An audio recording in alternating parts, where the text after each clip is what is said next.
Times out of 10.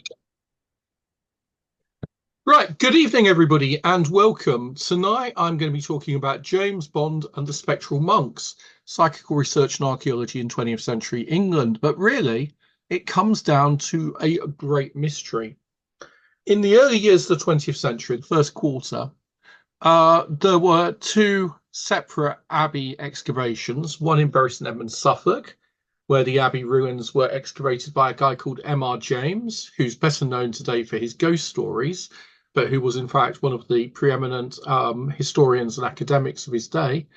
And the other fellow, that's him, by the way, that's supposed to be M.R. James with a gun as Bond. On the other side, we have Frederick Bligh Bond. Now, casting Bond as the villain might seem a bit harsh, but actually, he was really, really happy to tell everyone that the reason his name was Bligh was because he was a distant relative of Bligh from the Mutiny on the Bounty, Captain Bligh, who was a thoroughgoing bastard, according to, the mutineers at least. Let's mutiny, Mr. Christian. But anyway, he survived the mutiny, and many people have said he was a much more sympathetic character than he's portrayed in the films. But nonetheless, Frederick was descended from Captain Bligh. The two fellows couldn't be more different. One was, well, let's start with M.R. James. Montague Rhodes James. His father, the Reverend James, was an Anglican vicar. He was born into middle class respectability, and despite that, he still ended up at the age of 3, moving to where he would have been had he arrived 100 years later, my next door neighbour.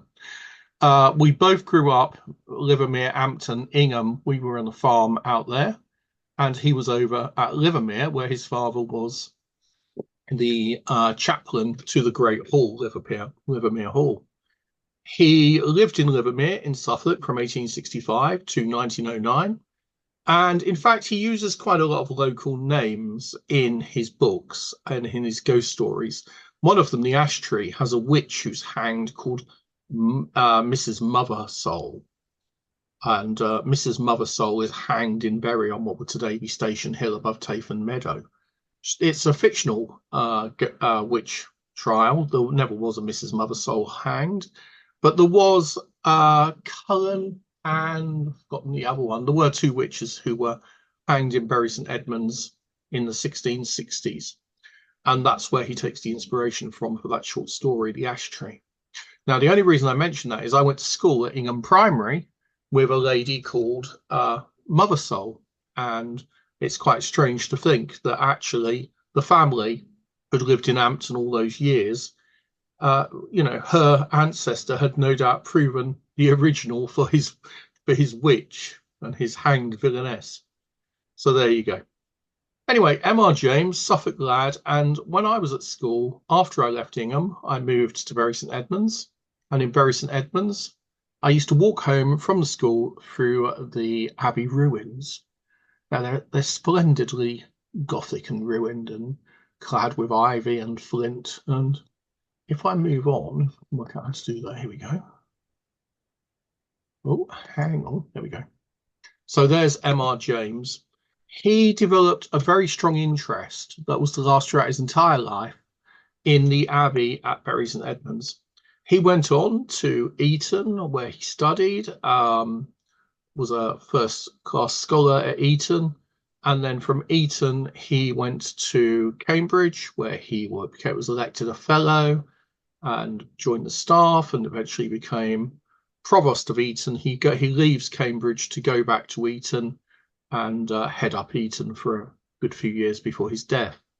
So very distinguished academic.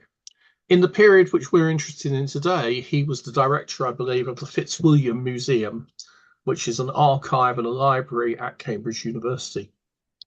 So that's Montague Rhodes James. Oh, and he also wrote a lot of excellent ghost stories, as I keep mentioning. Here's Frederick Bligh Bond.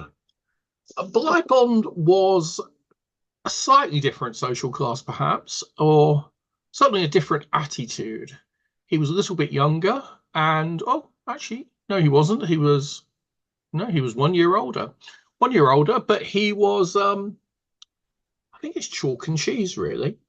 because Frederick Bligh Bond was to make a name for himself and to be involved in a number of scandals and a number of incredibly exciting adventures across England, Wales, and the United States. And he becomes eventually the head of the American Society for Psychical Research, the ASPR. So how did he end up as a psychical researcher? Well, as a young man, he had studied in Bristol and had trained as an architect, and he was a talented architect who specialized in ecclesiastical architecture, that is, in restoring churches and then working on churches. It's still a job today. I know a chap who was employed in that business for a few years, and I know another fellow who actually has a practice that to this day are architectural consultants to churches. And it's quite a specialist job, isn't it? Being able to know how to restore medieval roofs or Georgian transepts or Victorian naves or whatever else it is you're called upon to look at. So he was a very successful, well-regarded architect. And he came up with the idea that he wanted to excavate Glastonbury Abbey. And at that time, Glastonbury, much less than nowadays, was a very small town. The abbey ruins were overgrown and partly in private hands. And over the years, they had fallen into disrepair to such a level that nobody really knew what the building had actually looked like. And his plan was to produce a proper archaeological survey and redraw the map and actually be able to reconstruct and create a model. And in fact, that did happen eventually, but let's just skip through that bit. So I'm going to start by talking about the Abbey. Don't worry, the supernatural is not far away with these fellows. Firstly, this is the Abbey at Bury St Edmunds. And if you can see the large pillar, not the one that looks like a finger pointing at the heavens, but the one on the left-hand side, that is the plaque on it is a memorial to the fact that it was there on the 20th of November, 1214, that a group of oiks called the Army of God, a number of barons, gathered and drew up a document which they called the Magna Carta, the Great Charter, which they intended to make King John sign as quickly as possible. And in fact, he was eventually run down, traditionally at Runnymede Island, though no one's exactly sure it was signed. And the Magna Carta is the foundation of liberties. At least if you're a baron, it gave you the right from arbitrary arrest and being thrown in prison for no reason. So that was a very significant moment. Many other significant moments took place here, including the visit of the Student Parapsychology Society in about 2003, but the less said about that, the better.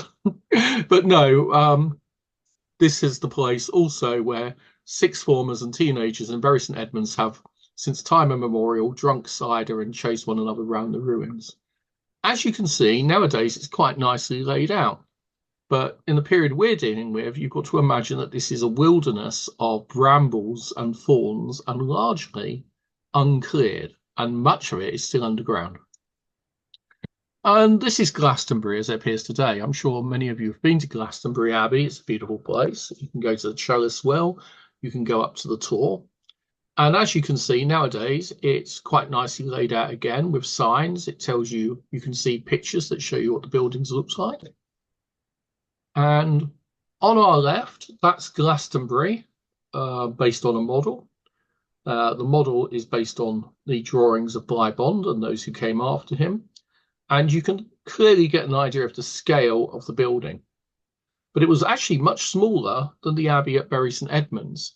And those scattered flints we have seen represent what is left of the huge building that stands in the on the right-hand side of the picture.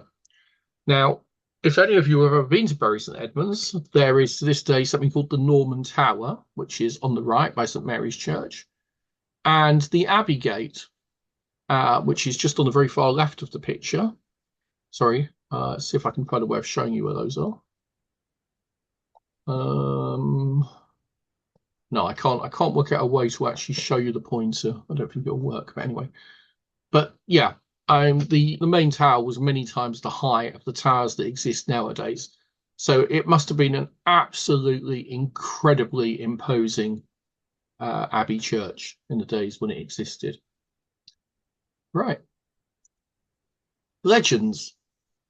Both places actually have quite an interesting story. So I'm going to start with Bury and then go on to Glastonbury and then explain how all this ties in. In the middle of the 840s, I believe it was, a young man aged 14 years old called Edmund becomes king of East Anglia. He was, it seems, very fondly regarded by his people, and he ruled over the counties, what are today Norfolk and Suffolk, possibly even bits of Essex, but East Anglia as we now know it.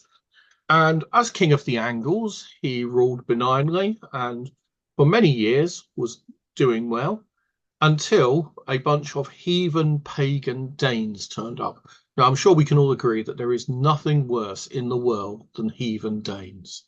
And I like to imagine them as bald-headed and sailing down the River Lark, slightly scruffily dressed and shambolic, possibly stopping to play with their cats on the way. No, whatever these dreadful Danes looked like, and that we'll have to leave to our imagination, they invaded England or what is today England, and attacked each of the kingdoms. And a few years ago, there was a series called 878, I think, or Vikings. I can't remember the exact name, which covered this whole story, this whole era. And a bunch of my ancestors ran around your nation, doing what Danes always do, coming over here, stealing your women, talking too much, being loud and boisterous, and generally annoying people. And after a while, they managed to capture King Edmund in a battle called Ringmere. He was defeated, his army were made to flee. Possibly part of the reason was that he rode into battle refusing to carry a weapon because he was so holy and pious, he just trusted in God, it's said. But who knows? Whatever the reason, poor Edmund was captured and they gave him a chance to become a subject king. I mean, it's easier to just take over a kingdom and actually, make the king a puppet and have him pay you tax. And they used to have this wonderful system, which sadly no longer exists in this benighted country, called Danegeld, which meant that we accepted gold to go away. And Danes, we lament the fact that you eventually rose up and slaughtered us in what was called the St. Brice's Day Massacre. Not very often mentioned. It happened in 1044, I think, or somewhere around about then. But anyway, all of the Danes in England were massacred. And as a result of that, you went back to being an independent country. I mean, how foolish of you. Anyway, back to the plot. So the Danish villains tied Edmund to a tree and said, "Will you convert and serve us?" And he said, "No, I will remain a Christian." And they said, "Worship our heathen gods, or we will shoot you full of arrows." And he said, "No, I will remain a Christian." And if you look at the picture on the left, they basically used him for archery practice. But he did not die. He instead continued to praise God. I think he's represented at the top of the picture by a hand descending from the heaven. And because he kept praising God, they eventually got really annoyed, and one of them took a sword or an axe and struck off his head and kicked it into the bushes. And that was the end of Edmund. Well, almost the end of Edmund. Edmund was a glorious saint and a martyr who died testifying to God. And his followers fled, but soon after, the Vikings moved on to go down to Wessex and annoy people on the other side of the country. And his followers decided that he was such a hero, they needed to give him a proper burial. So they went looking for him, and they couldn't find his body. And then as they were traveling through a wood, and you can imagine it as a dark, blowy afternoon because it was in November. He died on the 20th of November. As they're traveling through the woods, suddenly a voice cries, "Here, here, here!" And they go over, and there is a great slavering wolf. And you can imagine the wolf was a wild and savage beast. And wolves are pretty predatory and will eat pretty much anything if you throw it at them. And it sat guarding the head. And it wasn't the head calling them, it was the wolf.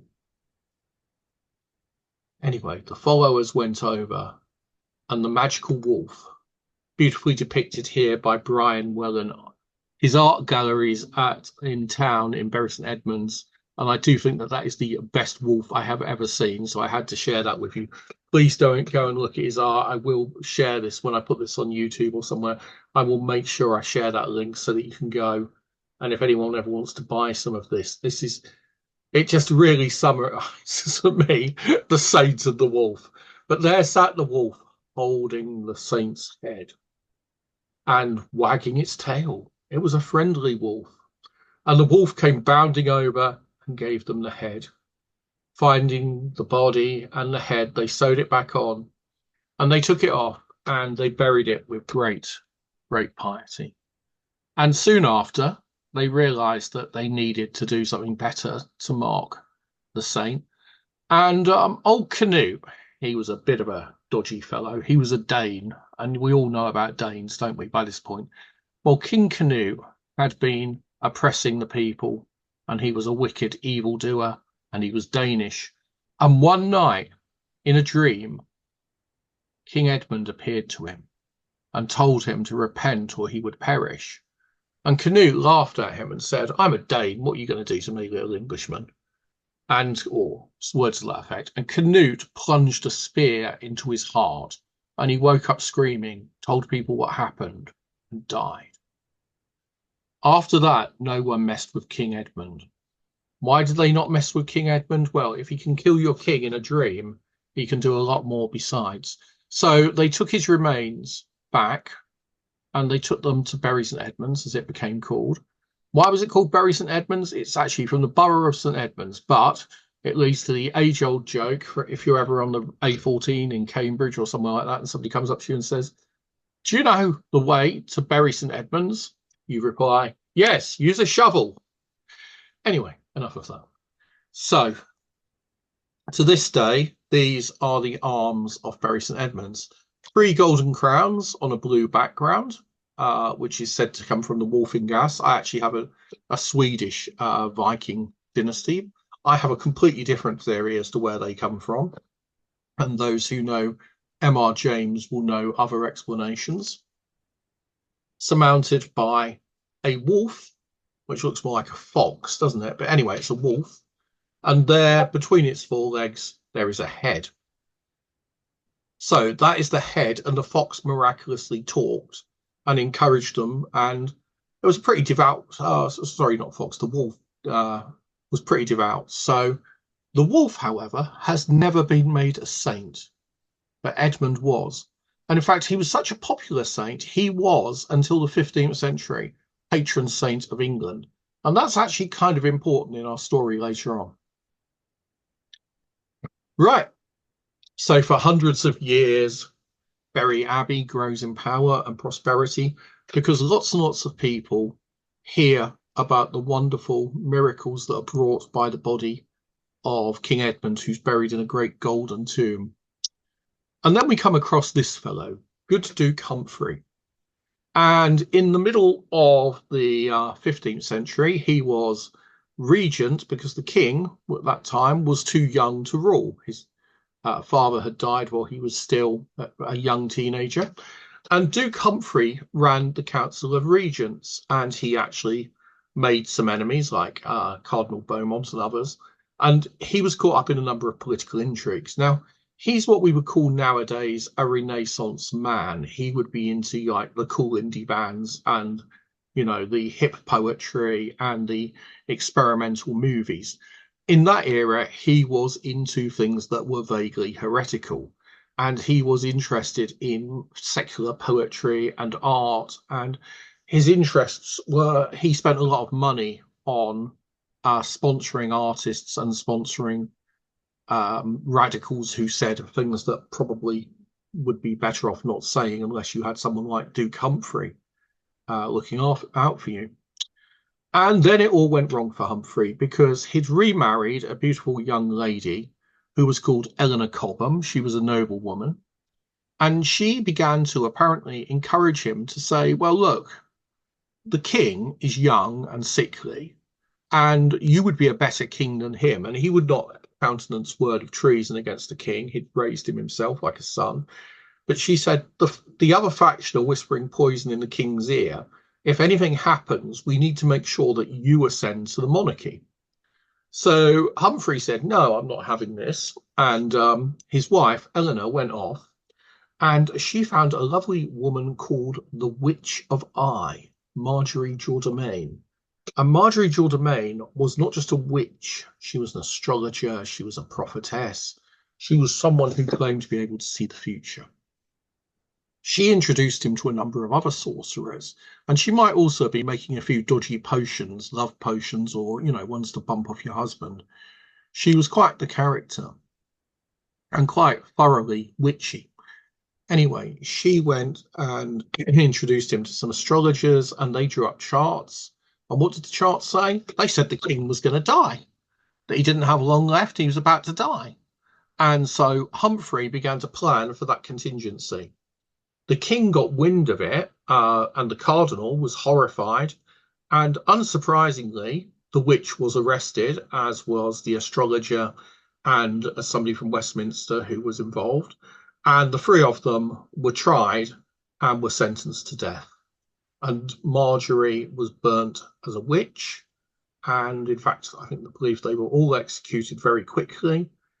But Eleanor, who'd started the whole conspiracy, she was a noblewoman. You couldn't go around bumping them off. She was far too, important and beautiful and clever.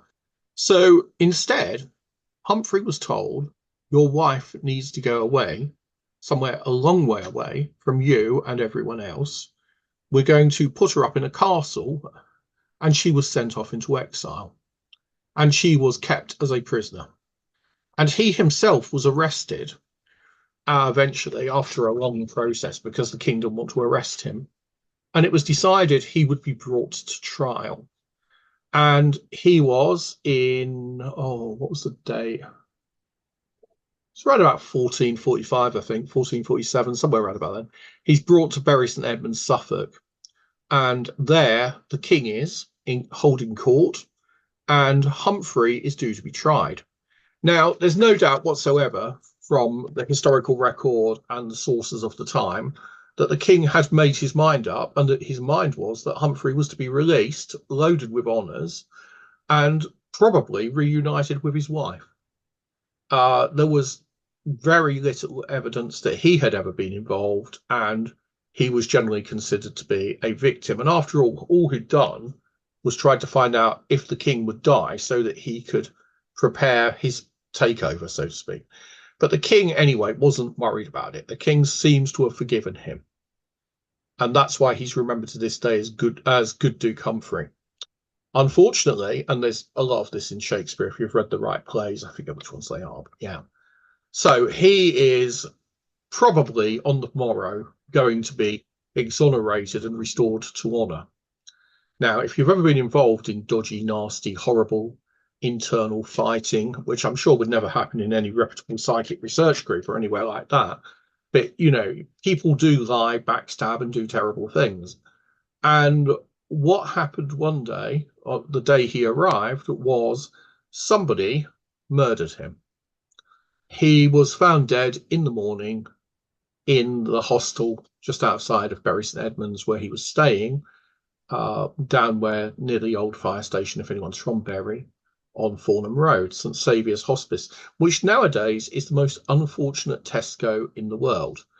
Why is it the most unfortunate Tesco in the world? Because it has a poltergeist. Sometime thereafter, you'd have thought poltergeist was bad enough.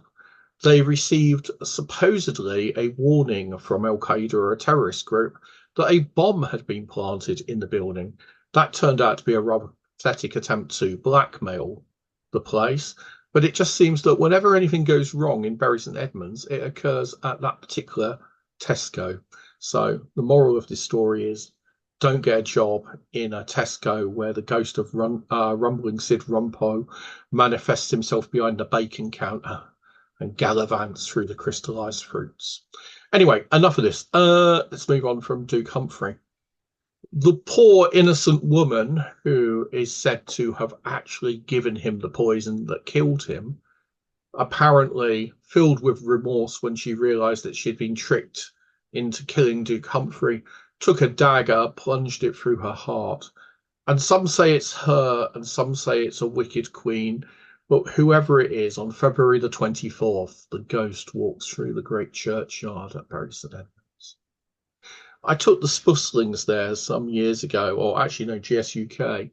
And while we were walking through, yeah, it was GSUK, while we were walking through the graves, we saw a white light, a corpse candle that was moving over over the graves. Well, no, let's be accurate here. Everybody other than me saw it. I was somehow managed to look completely the wrong way at the time. But yeah, it was just a small white light that moved across. But anyway, on February the 24th, the ghost is said to haunt the graveyard, and that's where the abbey ruins are. The churchyard is part of the old abbey. So, why am I telling you this story? Because Mr. M.R. James was fascinated by folklore and legends. He was well aware that there was a legend of three kings who were buried at Farnham on the edge of Bury, where my parents used to live, in three burial mounds, and that their crowns were hidden under a field there. He was well aware of this story, and in fact, a Green, as in the family who brought us Green King, had written a rather sweet romance about the ghostly lady and all of the goings on that led to her haunting the churchyard. Because young Miss Green, who wrote the story when she was a teenager, claimed that she'd found this legend in some documents hidden in her bedroom. But she lived in what's called the West Front, which are houses built into the ruins. Anyway, let's move on to Glastonbury. We're all bored with Bury St Edmunds. Glastonbury, well, can it compete in terms of myth? Absolutely, 100 times so. This is Glastonbury Tour. I think it's when you think of Glastonbury nowadays, you probably think of either the concert, which is about 3 miles away at Purton. It doesn't actually take place at Glastonbury. Or you think of this, the tour and the wonderful hill. But in fact, the legends of Glastonbury are much, much older. And the most famous legend is of this fellow on the left. I'm sure you all know who he is. He's Joseph of Arimathea. Now, if you're not in first name terms with first century people, in the Gospels, there is a reference to, after Jesus's crucifixion, there is a member of the Sanhedrin, the ruling council, who is actually a worshipper of Jesus. And he has opposed the execution quite clearly. And he has prepared a tomb for himself, which is a cave with a large rock that can be rolled.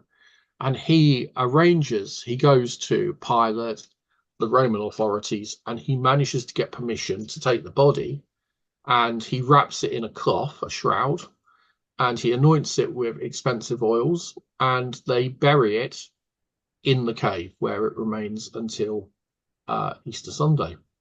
So that's his role in the narrative, and we know nothing about him apart from those bare facts that you can gather from the Gospels. Christian traditions over the centuries have given him quite a lot of other back history and things he's done. But the most important or longest term legend is that he was a tin trader. And as such, he had travelled as far as Cornwall, and that Joseph of Arimathea made his money trading with Britain. So the question is, if he came to England, what other role did he have? Well, I think he's said to have been an uncle of Jesus, as in Jesus Christ, as in Jesus of Nazareth. And the story is that when Jesus was a boy, Joseph of Arimathea decided to take him with him on one of his trading missions. So Jesus travelled on a ship, arrives in Devon or Cornwall, and sets foot and makes his way through the countryside and travels around, and probably goes to Glastonbury because that was one of Joseph's favourite places.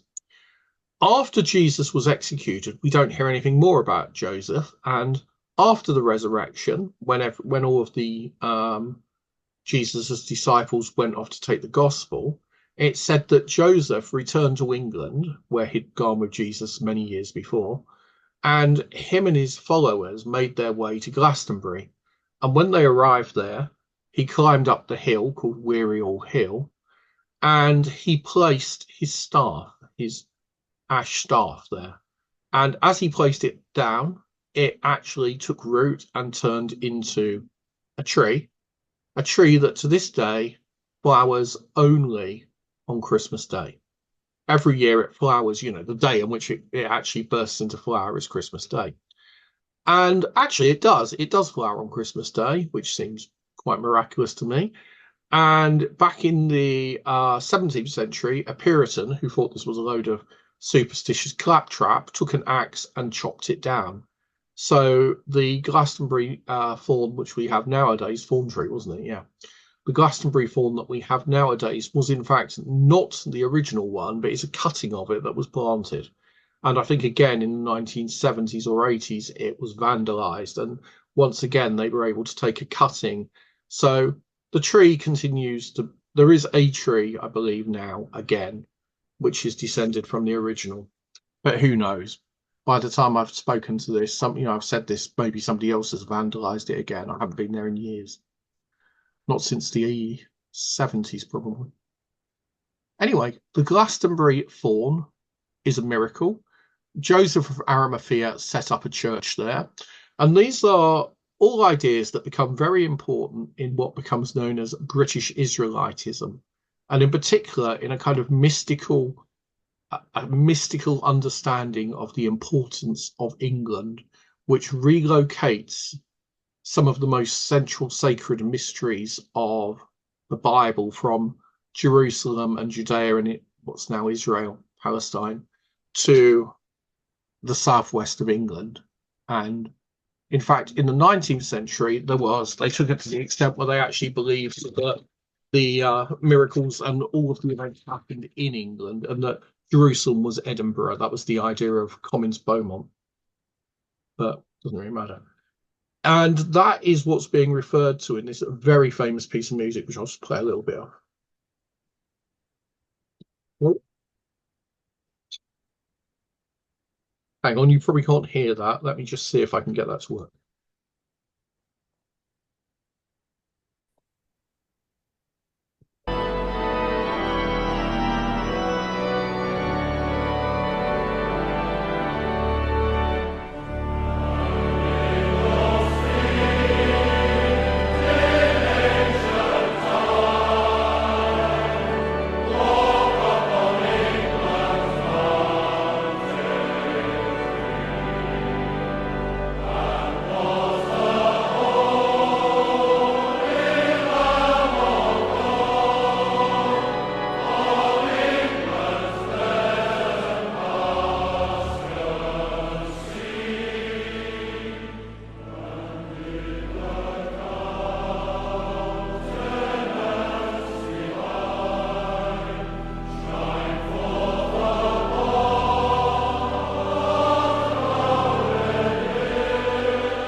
So, amongst those dark satanic mills. Oh. So that's Jerusalem. If I can work out how to now carry on to the next slide. Yeah, here we go. Possibly one of the most famous hymns, and which talks about did Jesus come to England? Jesus isn't the only famous person associated with Glastonbury. And I don't mean Rod Stewart or Bob Vylan or what those Irish band called Kneecap. No, other famous people associated with Glastonbury. In 1191, some monks are digging foundations for a new piece of reconstruction after a fire. And they were having to rebuild after a lot of damage had been done to the building. And they struck a lead cross on top of a simple coffin made from an oak log, I believe.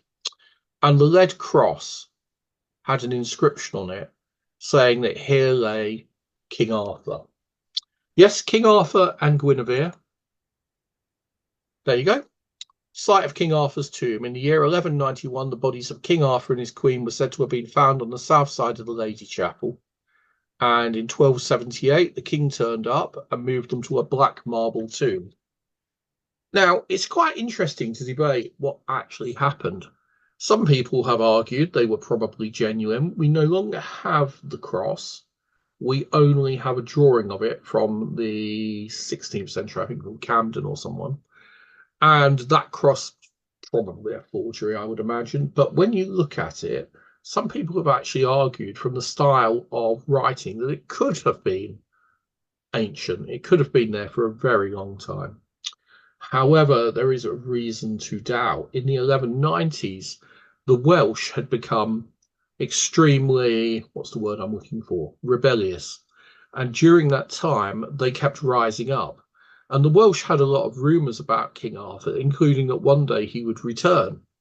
And rumours that King Arthur might come back and might lead the Welsh to a glorious victory.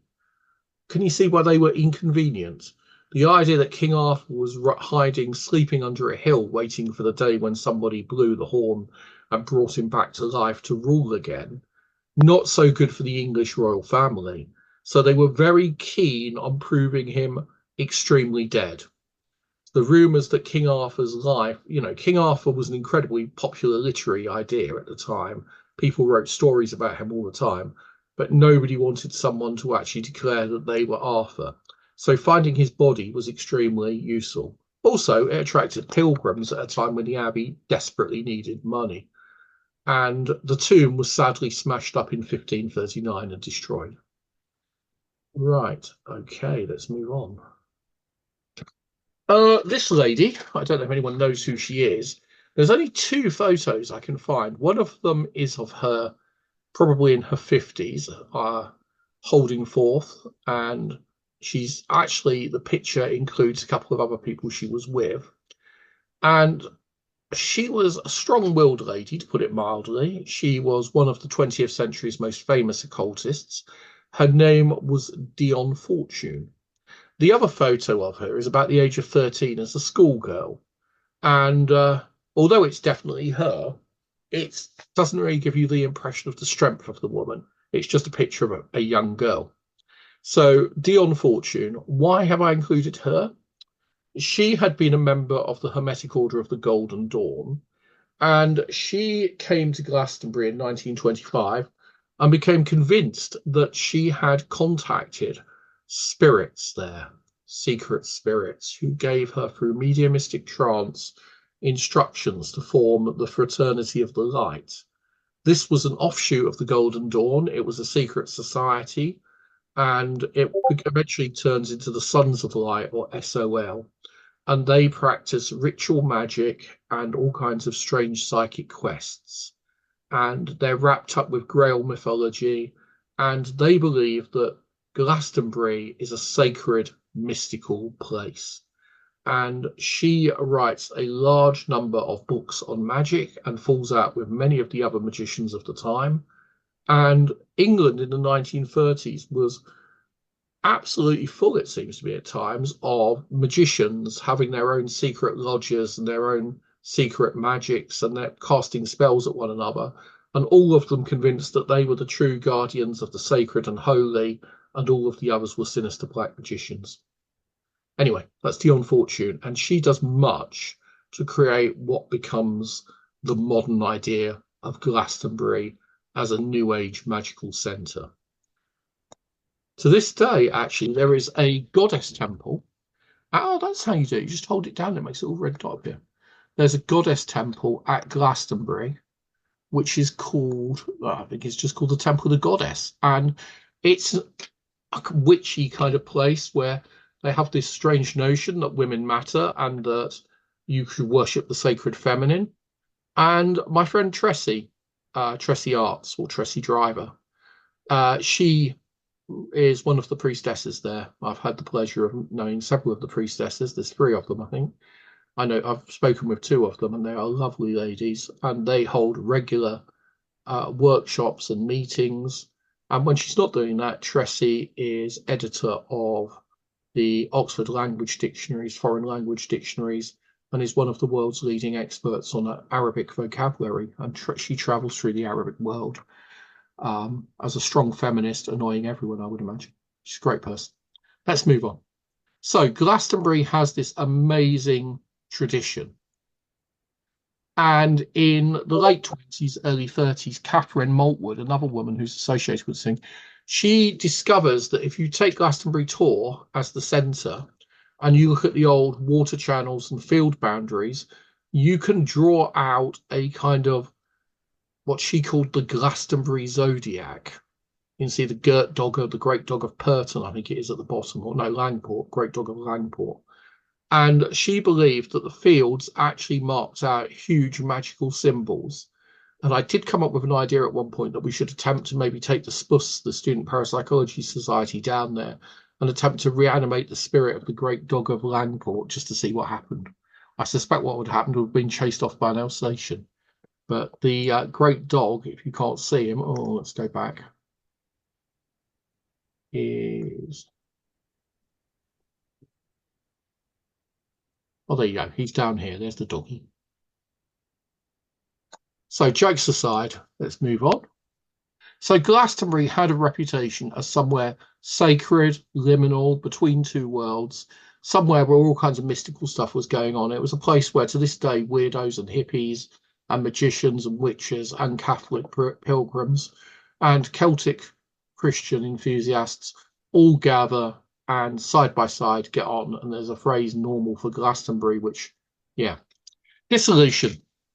The dissolution of the monasteries in the 1530s, those beautiful monasteries that we were talking about began to be closed down, and by 1545 they all had to be gone. Why? King Henry VIII had fallen out with the Church of Rome, and he was determined that the monks who had opposed him setting up his own Protestant church were going to have to go. One of the reasons was they were fat, lazy, disorganized, shambolic, probably spent their days playing with... Oh, no, that's me. No, they were generally renowned for not being particularly holy or pious, at least according to King Henry. And so he decided that he was going to set about having the monasteries closed, and the vast estates, all the land that belonged to the monks, who were ridiculously wealthy, was redistributed amongst the aristocracy, which brought him their support. And it was popular with the Protestants because it was getting rid of a load of Catholic stuff. And he sent out the most zealous people he could find to smash up and close down the monasteries and confiscate anything worth selling and destroy any relics. So there's King Henry VIII, and on the right there's a map showing the monasteries he closed down. I found it. It's on the National Archives site. The only problem with it is it's so hard to actually see because they're everywhere. But each of these monasteries would have had a small fortune in gold and silver plate, would have had all their money, would have had much that, and the lands they own, all of this property came into the hand of the king to give to whoever he wanted. And in the case of Bury, it eventually made its way into private hands. And in the case of Glastonbury, the same. So the abbeys were shut down. Now, some monasteries chose to resist. And when they went there, this is what they found at Bury St Edmunds. Amongst the relics, we found much vanity and superstition, as the coals that St Lawrence was toasted withal, the paring of St Edmund's nails, St Thomas of Canterbury's penknife and his boots, and so on. Oh yeah, pieces of the Holy Cross able to make a Holy Cross of. So they had enough bits of the cross that Jesus was crucified of to make the entire cross.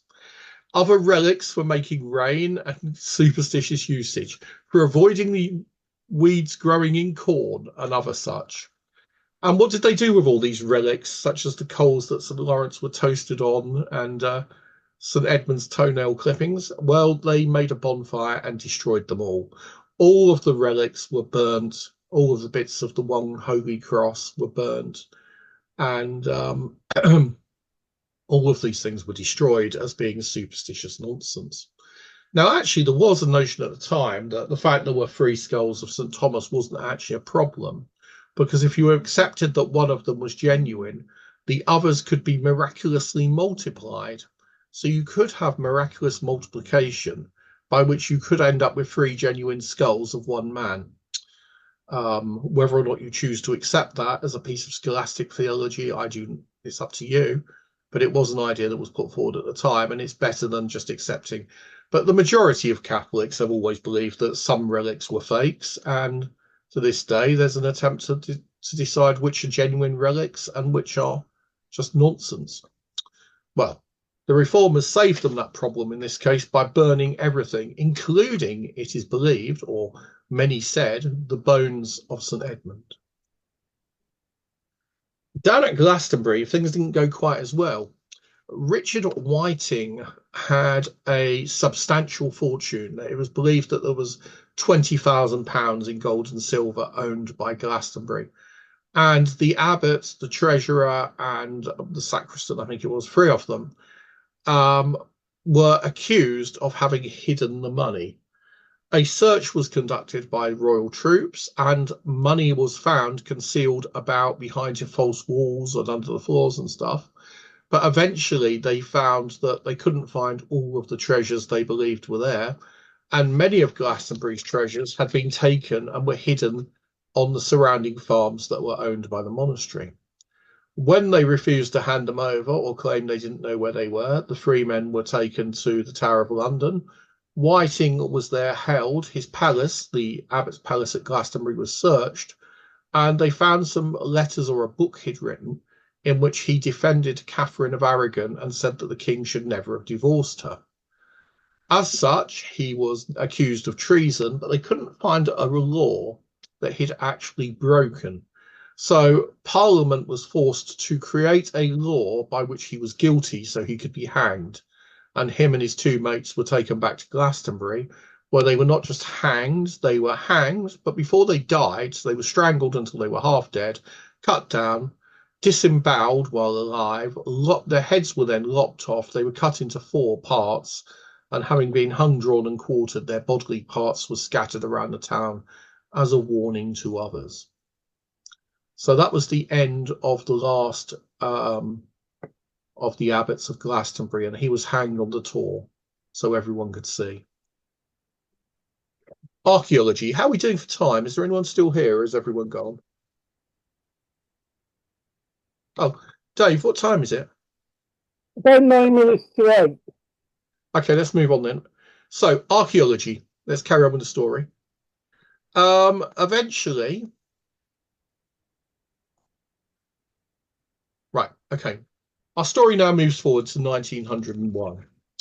M.R. James had, for a long time, been very, very busy at the Fitzwilliam, where he had been cataloguing all of the medieval manuscripts.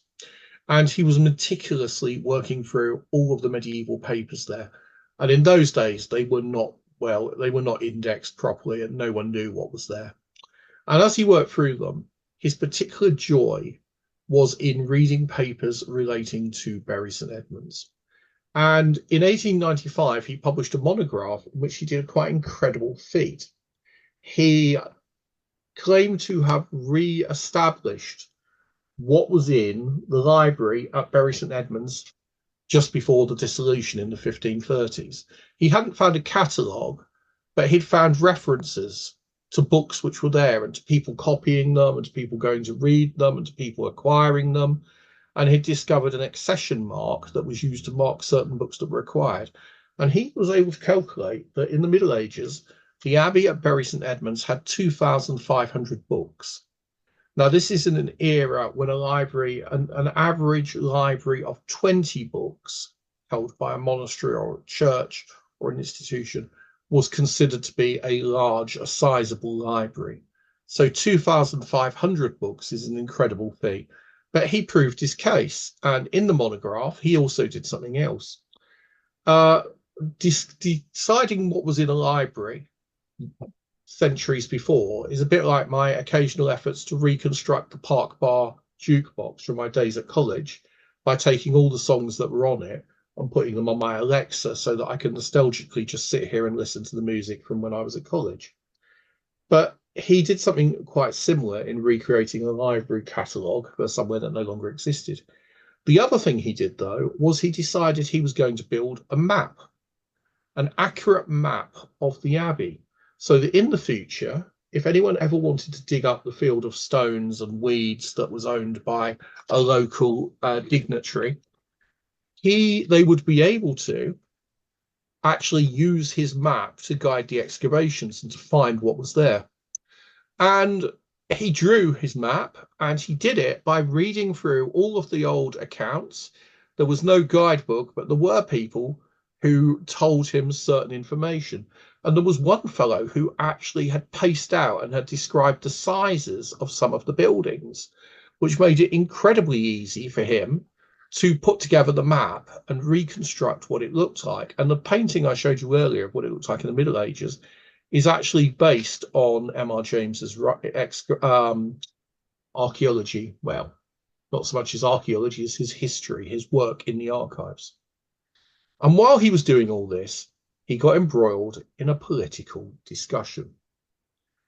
Up until, I think it was the early 19th century, Roman Catholicism, I think it was 1829, had been banned in the United Kingdom for centuries. And Roman Catholics were generally seen as being a hostile group who were loyal to the Pope, not to the monarch, and who were planning to overthrow the British state. As a result of that, there had been a great deal of anti-Catholic feeling and executions and persecutions for centuries. And it was suddenly, in the early 19th century, a spirit of tolerance and rationalism overcame people, and Catholics were allowed to return. But their churches had all been taken over by the Anglican Church, so they started building their own. And in Bury St Edmunds, they built a rather splendid, I think it's Regency church. Well, just after, it's going to be 1840s, isn't it? 1830s, 1840s, but it's in that kind of Regency style that still exists today down by the Elephant and Castle. Actually, the Elephant and Castle's not there anymore. Anyway, down on the west side of Bury, there is a Roman Catholic church, which is rather splendid. And what you see above is the reliquary, which holds a fragment of the bone of St Edmund, or so it is said. And this has the power to cause diseases to cease to have hold over the town. I believe they took it out during the COVID pandemic to try and get St Edmund to lift COVID off Bury. And he had previously been used centuries before to stop a smallpox epidemic.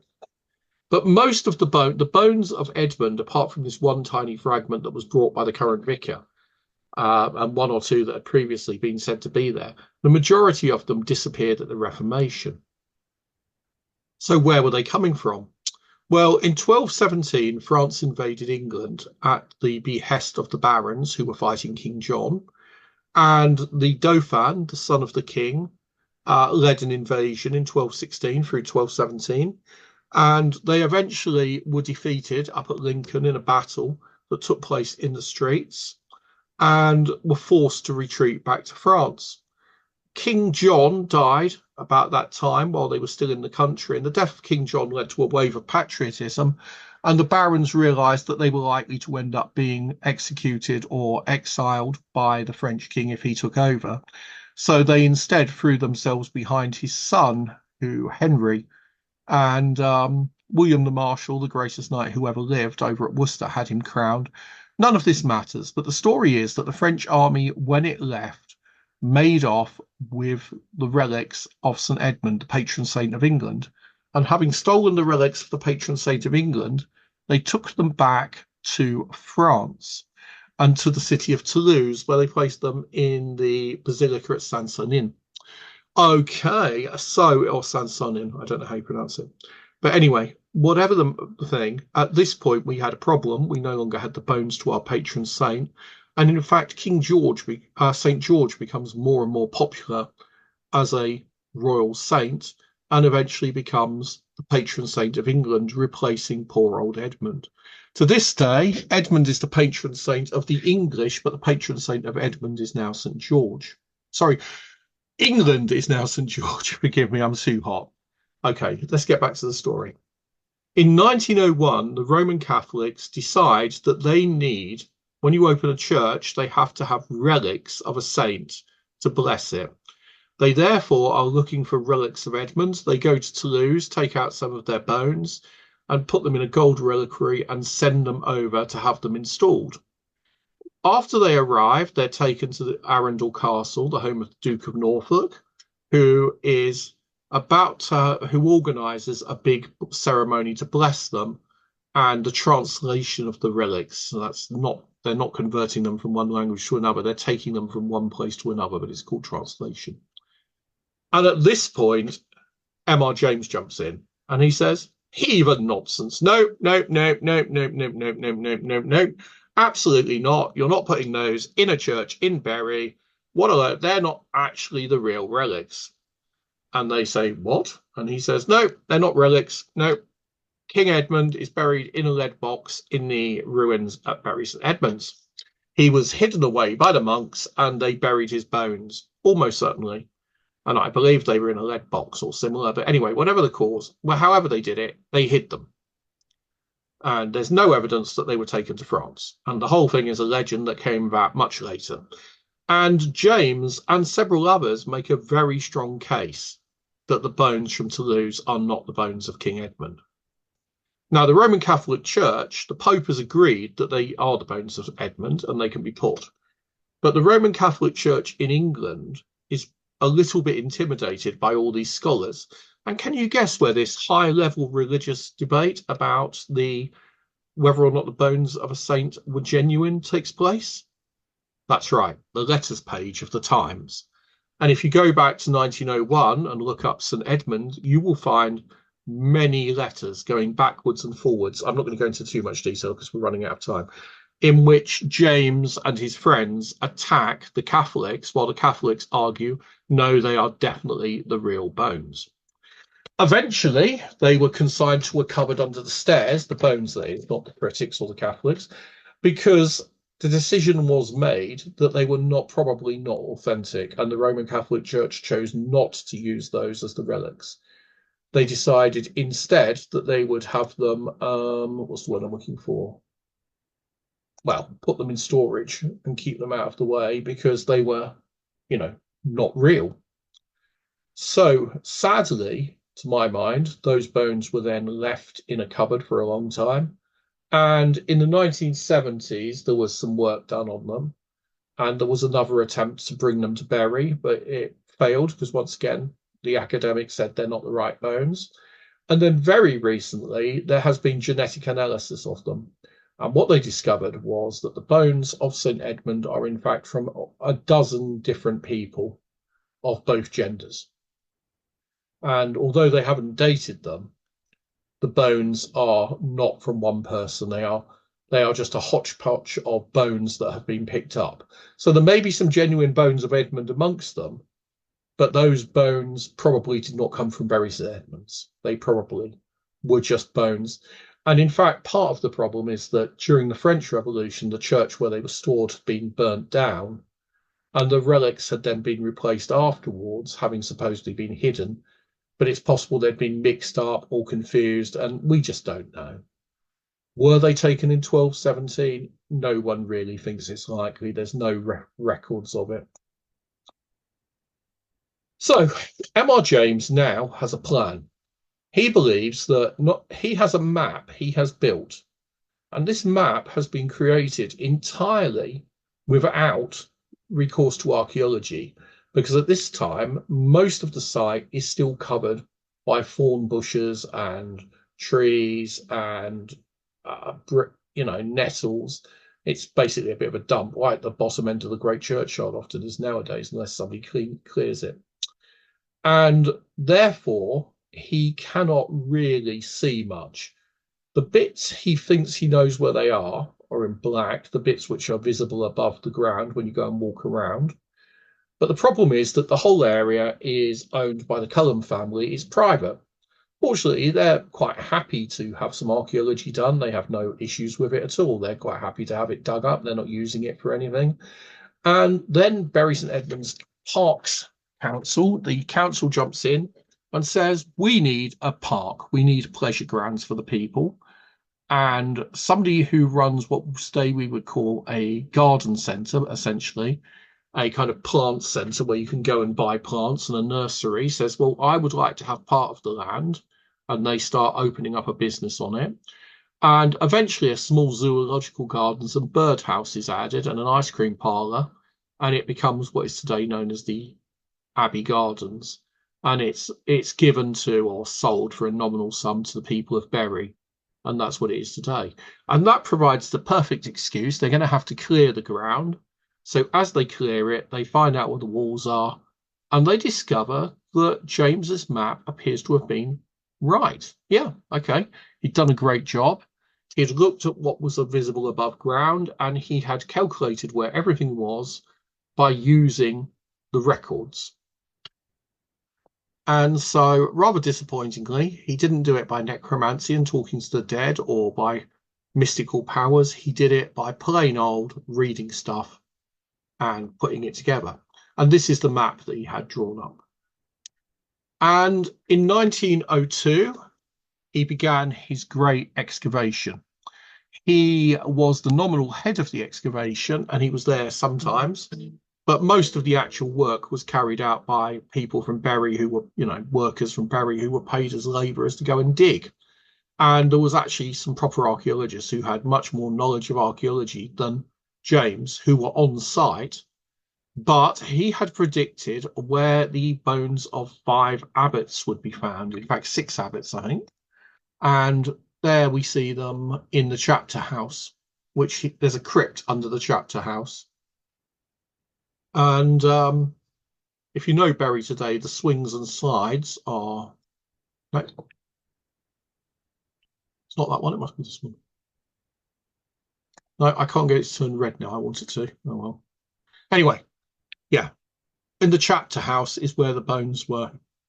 And he was able to actually say which abbot would be buried in which grave and exactly where their graves were. And they dug and they found them. It's incredible, isn't it?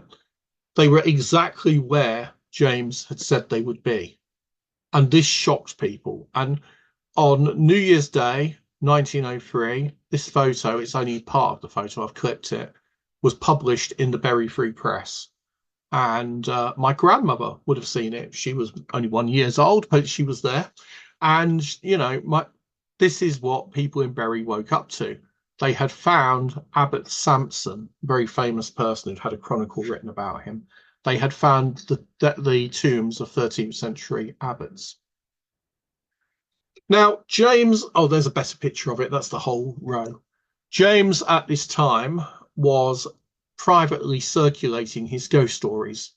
And his friend James McBride was working on the illustrations for what became Ghost Stories of an Antiquarian. McBride, his mate, never finished them. He only did 4 out of the 8 stories because he died tragically and young while he was still working on it. And the book, when it comes out, is a success. And that's why nowadays M.R. James is remembered for his ghost stories. And at Christmas each year, the BBC has a tendency to adapt an M.R. James story. Unless, like last year, they do a Nesbitt one. Right. So, what's this got to do with psychism? Well, we're back to Bligh Bond. Frederick Bligh Bond had also set about to excavate an abbey. He wanted to excavate Glastonbury Abbey. The problem with it was that, firstly, he couldn't get access to it either, because part of the area he needed to dig was, again, private property. The Church of England was actually quite keen to have the work done because they'd seen what was happening at Bury and in other places, and they wanted to make sure that it was actually available. And so Bligh Bond waited a year while they tried to negotiate access so that he could do his archaeology and buy the whole site. And during that time, we know that he read every available medieval manuscript. He did exactly the same as James did. And he walked to the site repeatedly and he looked at the ruins that were on the ground. Now, he was an expert architect. James wasn't. James was a historian. And an expert in medieval apocrypha, in medieval manuscripts and biblical apocrypha, documents that hadn't quite made it into the Protestant Bible. He knew an awful lot about Tobit and Bel and the Dragon, and he knew incredible amounts about things like the Gospel of, I don't know, Mary Magdalene and stuff like that, Gospel of Thomas. He'd read all of those, but he had I don't think he had a heretical bone in his body. He certainly wasn't an esoterrorist. And his method of trying to understand what was going on, I think that was a motorbike in distance, his method of trying to go what was going on was that of a historian. Bligh Bond had a better idea. He didn't have a Ouija board, but he knew about automatic writing. And he had a friend called Bartlett. And Bartlett was a medium, or seemed to have some kind of psychic gift. If he took a pen and placed it in his left hand, that's right-handed, if you're left-handed, by the way, so you want to do it, the correct way around, the wrong hand, so to speak, and placed it on a bit of paper and went into a trance, messages would write themselves. And soon, Bartlett began to get messages. Now, because of the fact that just as unbeknown to them at this time, a group of communicators were communicating spiritual truths through a magical order just down the road, run by Dion Fortune and her mates, these people too claimed they were being contacted. The same method, automatic writing, was being used, but the spirits here, well, they weren't just any spirits. Brother Johannes had been a monk in the 15th or early 16th century, before the dissolution. He'd liked fishing and drinking beer. He was a bit of a down-to-earth kind of character, but he knew the Abbey as it was. That's how he remembered it, how he still saw it, perhaps. And so what they did was Bligh Bond asked Bartlett questions, and Brother Johannes from the grave would reply and tell him what was going on. And he asked questions like, where is the Edgar Chapel? And what does it look like? And what are its dimensions? And Brother Johannes went off and had a look and said, well, it looks like this, and this is where it is. It's at the east end of the building, beyond the altar. You go down a flight of steps, and it's got a sort of curved apse at the end. It's not flat, as you'd expect. It curves round. And there were some other chapels in the grounds, 2 other chapels, that the position wasn't known of. But the monk could tell him where they were. And so, for over a year, and in fact for many years, it went on for 3 years in total, I think, the 2 of them, Bartlett and Bligh Bond, spoke to a group of dead monks. First Brother Johannes, but soon they began to get more and more monks involved, and the monks referred to themselves as the Fellowship of Avalon. The dead monks gave very clear instructions on how the archaeology should be conducted. They described exactly where to look for things, and they explained how the building was down. And sure enough, Bligh Bond, taking his architectural training, he drew it up. And then the time came to put the spade to the ground. Now, I think most people would expect at this point that there would be a mixture of hits and misses. Some of the stuff Bligh Bond had anticipated would prove to be correct, because he was, after all, an expert architect, and there were fairly few places some of these things could be. But other bits would turn out to be wrong. In reality, almost all of it turned out to be right. And he didn't bother to dig test trenches. He laid out where he said the walls were and got them. Now, admittedly, once you found the wall, you can just dig along it until you actually get to the... But he found the foundations of buildings that nobody knew were there. Did he do it by dead monks? Well, he didn't tell anyone that. He just kept asking them. And he became more and more involved with the world of spirits and his seances.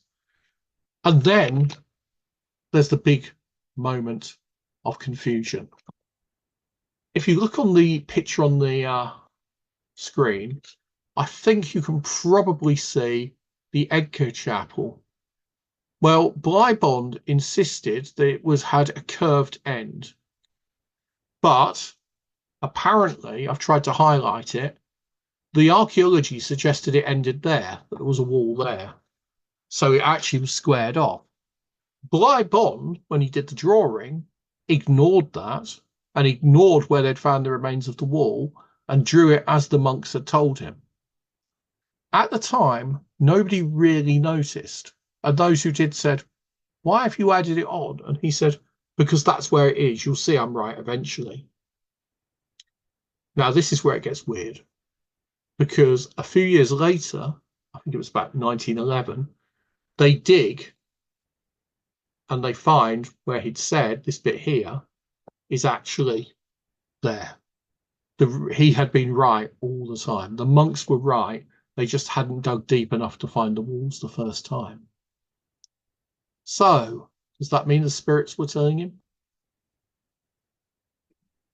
There's Glastonbury Abbey, there's the Edgar Chapel, and here's how the archaeological evidence was believed. Oh no, there's the Edgar Chapel. There's how he drew it at the end. You can see it curves. Yeah, it's the other way around on this map to the other one. But yeah, it's an impressive building. Anyway, let's move on. Hang on, I'll just get rid of the drawings I did. Oh, it doesn't matter. Oh yeah, there it is. There you go. And this is the Abbey Church with the Edgar Chapel to the east, as drawn by Brother Johannes in the automatic writing scripts. Not great, but you can see what it's meant to be. Oh yeah, I'll get back to her in a moment. So, what was going on? Well, what was going on was the First World War got in the way. The excavations came to an end, and many people went off to war. And Bligh Bond spent his time writing a book, The Gate of Remembrance, in which he gives the scripts and describes how he didn't find the Edgar Chapel and make his other archaeological breakthroughs at Glastonbury through genius or through hard work and reading the historical documents. He did it by talking to dead monks. This immediately causes a problem, and the Church of England is thrown into chaos, actually, for a short while. Some clergymen and bishops actually think this is wonderful. It's proof of life after death. And, you know, at the end of the day, even though we're not meant to dabble in necromancy and talk to the dead, no harm has come from it. And perhaps we should look at spiritualism and see if it could, the church must move with the times, etc., etc. And eventually a report is commissioned as a result of this whole affair, which was in the end suppressed because Lambeth Palace felt that because it was vaguely sympathetic to spiritualism, it didn't go as far as saying that Christians should take part in it necessarily, but it didn't condemn it as rigorously as one would expect either. It kind of said, well, maybe there's something in it, maybe there isn't, and maybe we should do some more work. And I've got a copy of it. It's an interesting document, but Lambeth Palace condemned it and suppressed it, and it's not been published until quite recently. I got my copy via the Church Fellowship for Psychical Studies. Why did the Church of England suppress the report on spiritualism? Because it caused confusion, and because the average punter needed a clear message: don't dabble with Ouija boards, not to be told, well, actually, you might be, it was too much equivocation. So they banned it. And what else did they do? They kicked Bligh Bond off Glastonbury. Now, he wasn't actually ever paid by the church. I was quite surprised by that. They never actually bothered to pay him. He'd essentially been a volunteer. He'd run it out of the goodness of his heart. And he was excluded from the site and told not to come back. And that broke him for a while. And then he took up with this lady, Geraldine Cummins, a very famous spirit medium. And she was at that time writing a whole load of manuscripts by automatic writing. And this led to one of the most stupid law cases I have ever heard of. What actually happened was she was writing not from dead monks, but from friends of Paul the Apostle and people who had known Jesus. And she decided that she would fill in the bits that were missing from the Acts of the Apostles. So she contacted Cleophas, who's a spirit, She claims, somebody mentioned in the New Testament, Cleopas, probably from Luke's Gospel, who was at the resurrection, I think, wasn't it? Yeah, I think Cleopas was one of those who went to the tomb and hung around some distance away. But anyway, doesn't matter. I'm sure they were important, whoever they were.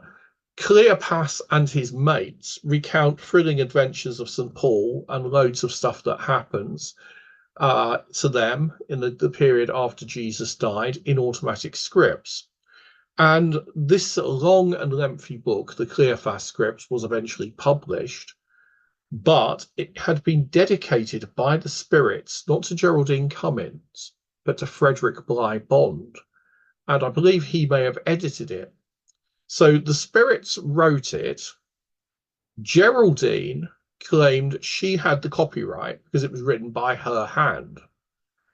But Bond said, no, because it was written for me, it's dedicated to me, and it's given to me. So the copyright belongs to me, not to you, Geraldine. You were just the pen. You're just the medium, in the true sense of the word, through which the spirit communication came. It's actually written by Cleophas.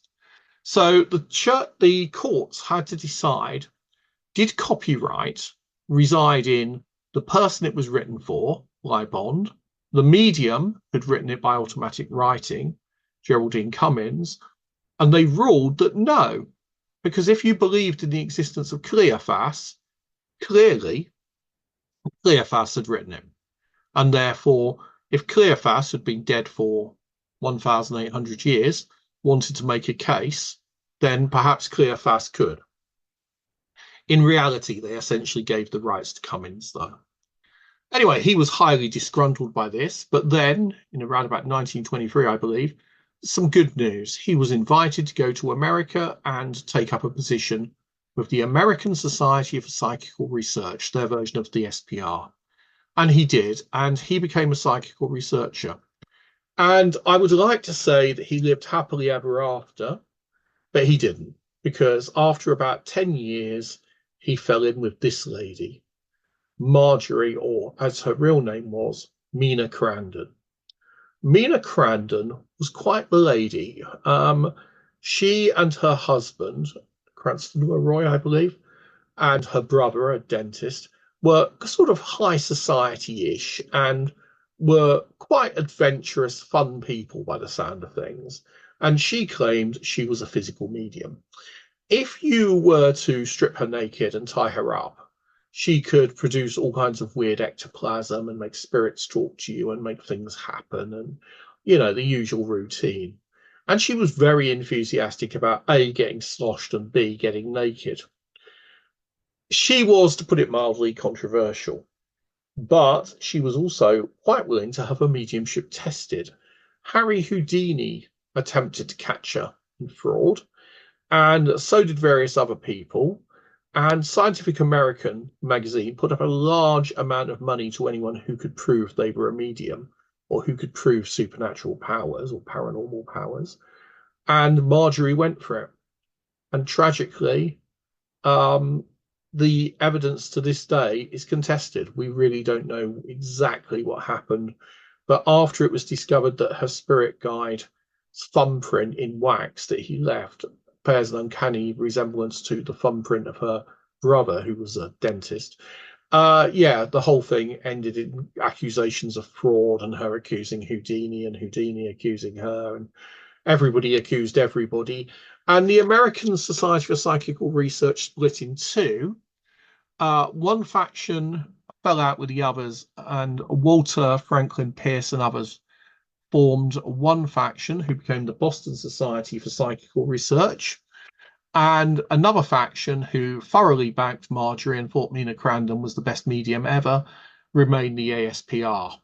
And they spent most of the next decade in petty infighting, court cases, and slandering one another, from what I can make out. I'm sure such things will never happen in psychical research ever again. And, we will live as brothers together and sisters together in peace and harmony and, buy the world a Coke and furnish it with love.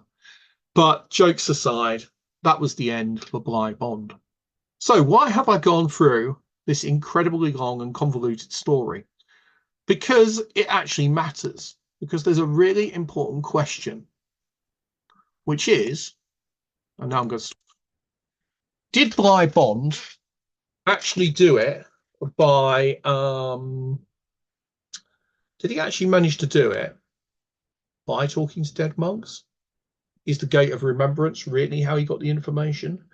Were the Watchers of Avalon the same as the people who Dion Fortune's occult circle were talking to?